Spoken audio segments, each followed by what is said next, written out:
ചിരിയുടെ കാരണമെന്തെന്ന് അവൾ അന്വേഷിച്ചു. കുമാരൻ സങ്കടപ്പെട്ടു. പറയാനും വയ്യ, പറയാതിരിക്കുവാനും വയ്യ. പറഞ്ഞാൽ തന്റെ മരണം നിശ്ചയം, പറഞ്ഞില്ലെങ്കിൽ കുമാരി പിണങ്ങും. അവളുടെ നിർബന്ധം കൂടിക്കൂടി വന്നു. അപ്പോൾ തൊട്ടടുത്തിരുന്ന 2 ഈച്ചകളുടെ സംവാദം വിദ്യാപതിയുടെ ശ്രദ്ധയിൽപ്പെട്ടു. പെണ്ണീച്ച ആണീച്ചയോട് പറയുന്നു, എന്റെ ആഗ്രഹം നീ സാധിച്ചു തരണം. എന്താണ് നിന്റെ ആഗ്രഹം? ആണീച്ച ചോദിച്ചു. രാജാവിന്റെ കരളിലെ ഒരു തുള്ളി രക്തം എനിക്ക് വേണം. അത് നടക്കാത്ത കാര്യമാണല്ലോ.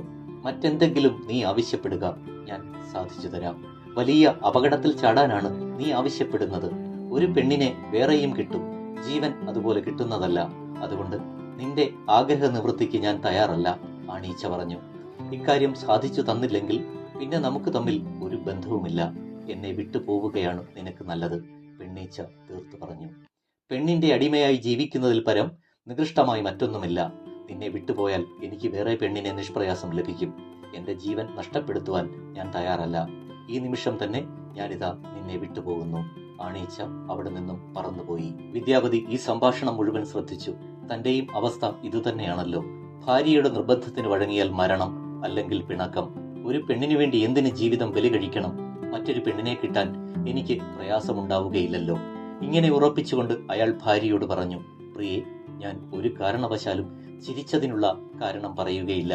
എന്നെ നിർബന്ധിക്കാതിരിക്കുക. രാജകുമാരി പിണങ്ങി, നീരസം പ്രകടിപ്പിച്ചു. നിനക്ക് അപ്രിയമാണെങ്കിൽ ഞാനിതാ ഈ ക്ഷണം ഇവിടെ വിട്ടുപോകുന്നു. എന്നെ മറന്നേക്കുക. വിദ്യാപതി ആ നിമിഷം തന്നെ അവളെ വിട്ടുപോയി. ഈ കഥ